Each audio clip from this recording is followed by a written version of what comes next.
Hello everyone, my name is Lucio Mellace. I hope the new year is treating you well and you have already read a book so far.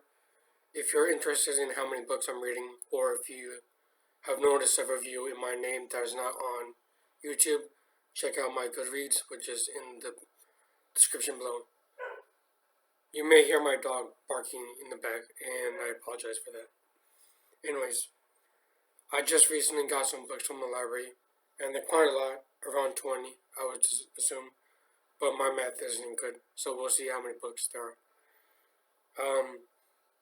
What I would intend to do in this video is to show you what I've been reading so far as of 1/12/2022 and what I plan to read for the year, or maybe even on the ongoing year.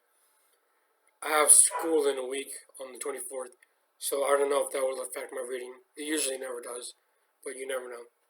So the first order of business is The Tapering Yogas of Dream and Sleep. This is a book about how to control your dreams, and it says in the back, if we cannot carry our practice into sleep, Tenzin Wangyal Rinpoche writes, if we lose ourselves every night, what chance do we have to be aware when death comes? This is an interesting book so far. The only thing I can compare it to is a more older book in the early 1900s by Sigmund Freud called The Interpretation of Dreams, which I have read and I will do a review of. It's a big book, so I might take some time. Another psychology book is The Body Keeps the Score. Brain, Mind, and Body in the Healing of Trauma by Bessel van der Kolk. And on the bottom quote, it says, a masterpiece that combines the boundless curiosity of the scientist of the erudition of the scholar and the passion of the truth teller by Judith Herman, MD. In the back it says, trauma is a fact of life. Veterans and their families deal with painful aftermaths of combat. 1 in 5 Americans have been molested. 1 in 4 groups with alcoholics. 1 in 3 couples have engaged in physical violence. So as you can see, the book is about PTSD, which I also have, along with schizoaffective and insomnia, and most likely synesthesia as well. I haven't been given synesthesia, but I am developing some symptoms of that. The next book is a big book, around 1,000 pages. This was on Jordan Peterson's recommended reading list. It's called The Book of Symbols, and if you can look on the back, it has the sun, which is described in the first 20 pages. It has this, and it has this. This is a book about archetypal symbols and how they are described, or what their archetypal meaning is throughout history. The next book I will read is quite a juvenile book. I did not realize how juvenile it was until I picked it up from the library. I usually don't double check, but anyways, it's called Kings, Gods, and Spirits from African Mythology, text by John Knapper, illustrations by Francesca Palazzoli. This is what it looks like. It's quite thin, so I should be reading this one first.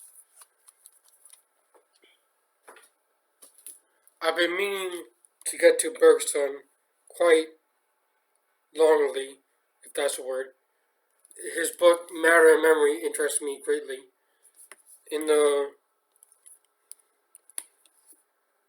There are some quotes on the back that says, since the end of the last century, philosophy has made a series of attempts to lay hold of true experience as opposed to the kind that manifests itself in the standardized, denatured life of civilized masses. It is customary to classify these efforts under the heading of philosophy of life. Towering above the literature is Bergson's early monumental work, Matter and Memory. And that's from Walter Benjamin. And the second quote is, Matter and Memory was a diagnosis of a crisis in psychology, movement as our physical reality in the external world, and the image of as psychic reality in consciousness could no longer be opposed. The Bergsonian discovery of a movement image, and more profoundly, of a time image, still remains such richness that is most certain that all its consequences has been drawn. This comes from Deleuze, who was a postmodernist, and we all know what Jordan Peterson thinks of postmodernists, but I digress. I haven't read any postmodernists. I have Capitalism and Schizophrenia in the shelf waiting to be read. The next book, if you're fans of Ryan Holiday, then you know that he suggested reading this book. It's called Indian Givers. It's about how the Indians of the Americans transformed the world.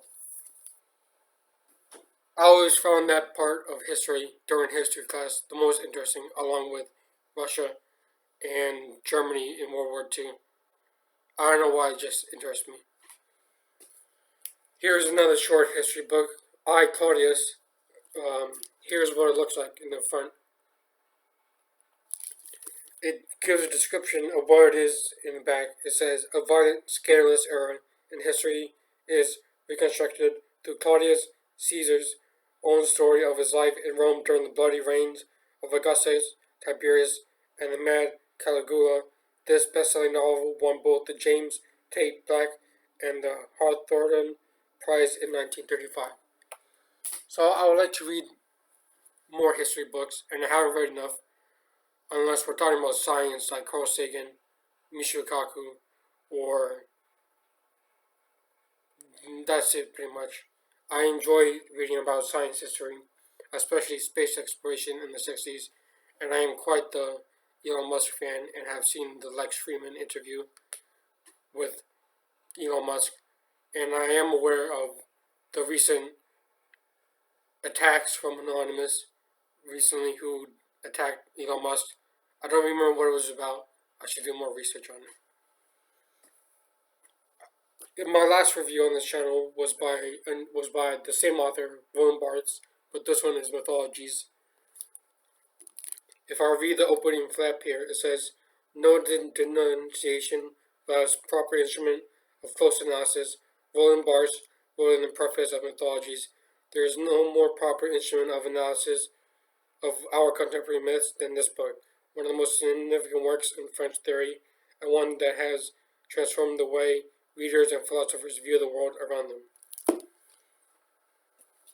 I am teaching myself French on Duolingo, and I'm already native Spanish speaker and bilingual English student, so it is a bit easier than it would be for someone else who doesn't already speak a romantic language. But that is not to say that it is easy completely all the way through.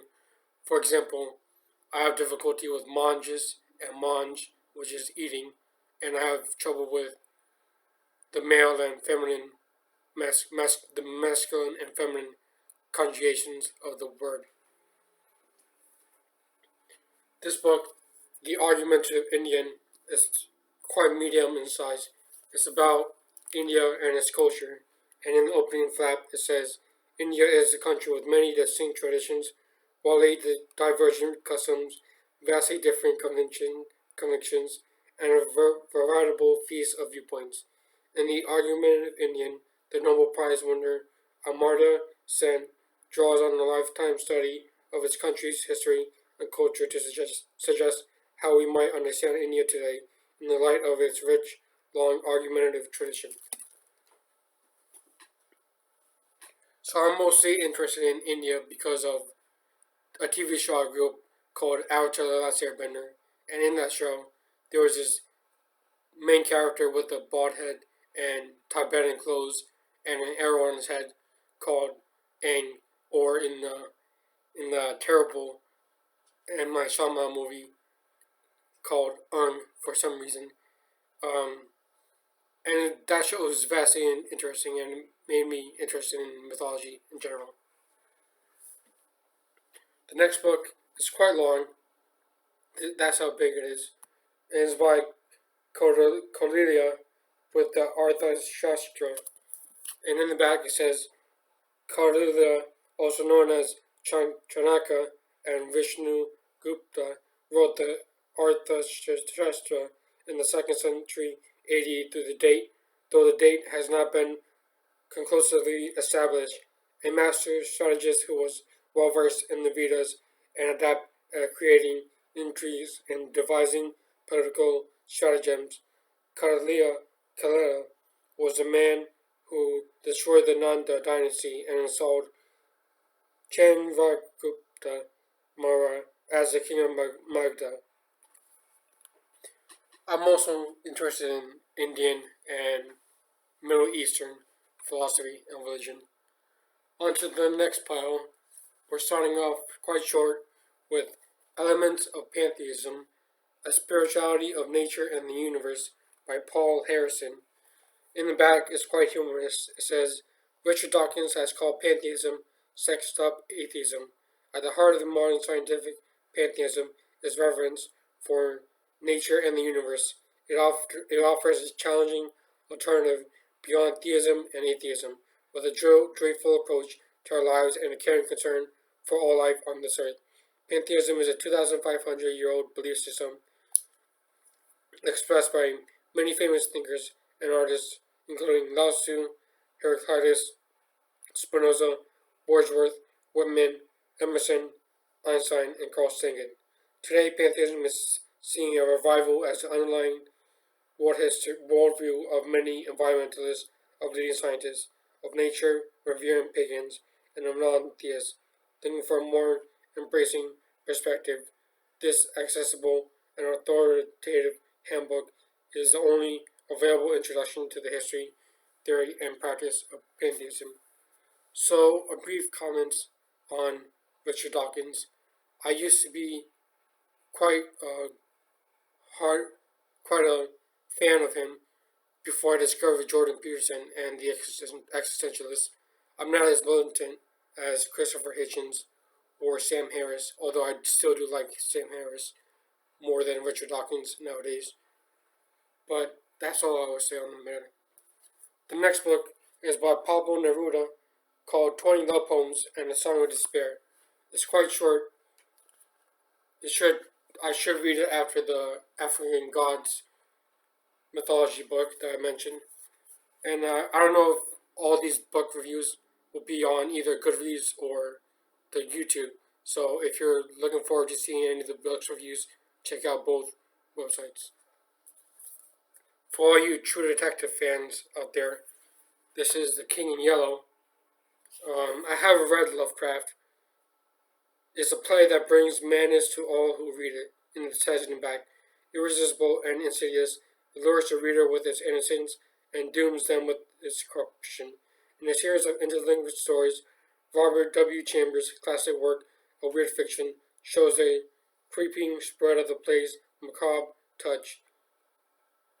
I.N.J. Kohlberg's deft and unsettling adaptation breathes new life into Chambers' influential masterpiece, expertly revealing the malice and mayhem that await those unlucky enough to turn the wrong page.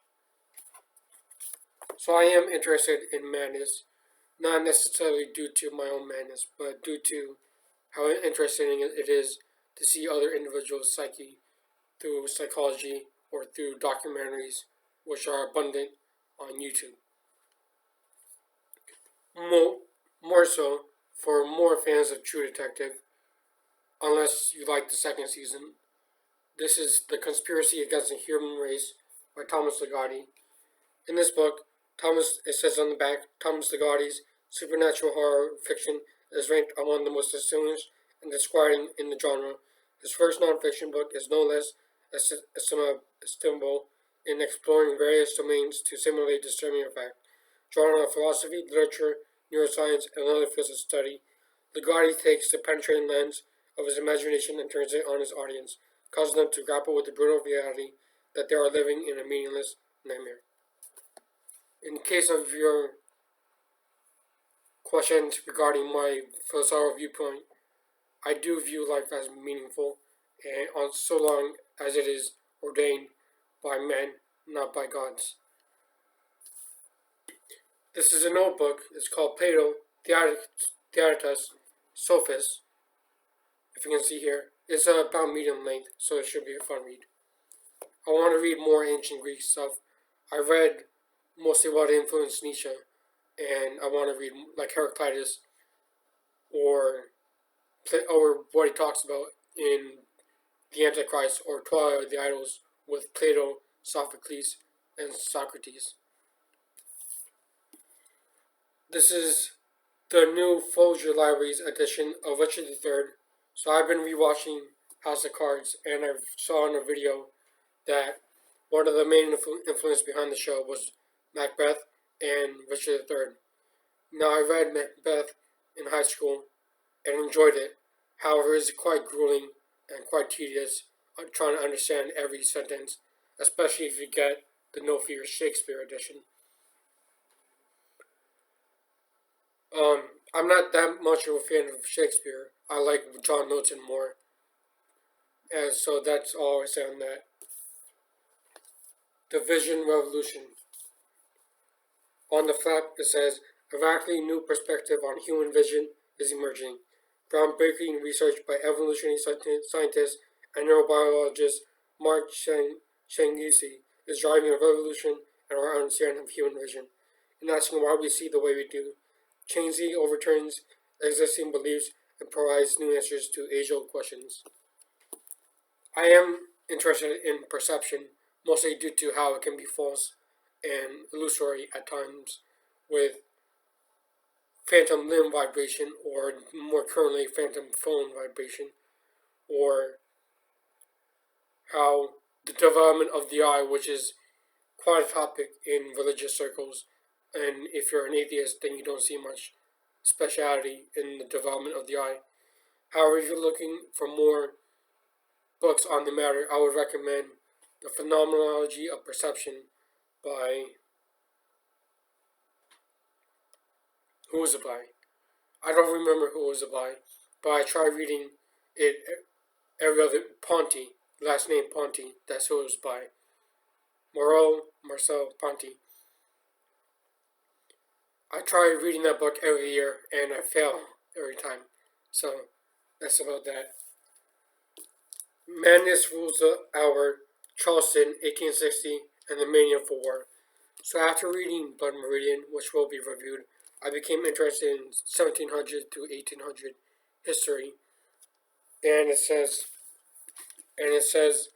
Charleston in 1860 was a lovely, civilized, gracious city, poisoned by tribalism, conspiracy theories, and the evil of slavery. With a clear, sharp eye, Sarabon takes us back to the strange time and place and tells a riveting, tragic story. This comes from Evan Thomas, author of B. and Nixon. So if you're interested in history, check out that. The House of the Seven Gables by Nathaniel Hawthorne. So this was recommended by Harold Bloom, who I am a fan of. It says, the author would be glad, therefore, if the book would may be read strictly as a romance, having a great deal no more to do with the clouds overhead than with any position of the actual soil of the county of Essex. Thus, end quote. Thus Nathaniel Hawthorne wrote of the House of Seven Gables in his preface, the clouds overhead with which this book has to do are dark and diabolical. If you're interested in Harold Bloom, I did a review on Goodreads on his book, The Western Canon, which I found to be quite good. Quite good literary criticism. The next is another history book and another one on India called The Discovery of India by Jawaharlal Nehru. In the back it says, written over 5 months when Jawaharlal Nehru was in prison in the Ahmednagar fort. The Discovery of India has acquired the status of a classic since it was first published in 1946. So these are quite big history books. It will mostly overlap into the next year, which I don't mind, and you will see more of in the future. And this is A People's Tragedy, The Russian Revolution, 1891-1924, by Orlando Figg's Penguin Classics edition. I am interested in the history of Russia, mostly due to its scientists that I've researched in the space race exploration. So that's all I have for you today. And if you have any books that you plan on reading for the year, let me know. I would like to learn more and read more, specifically read more widely than I did last year. Sometimes I get television and read the same thing. So thank you for watching and spending time with me. And as always, Happy New Year. I hope it's treating you well. And good night. And as always, thank you for watching.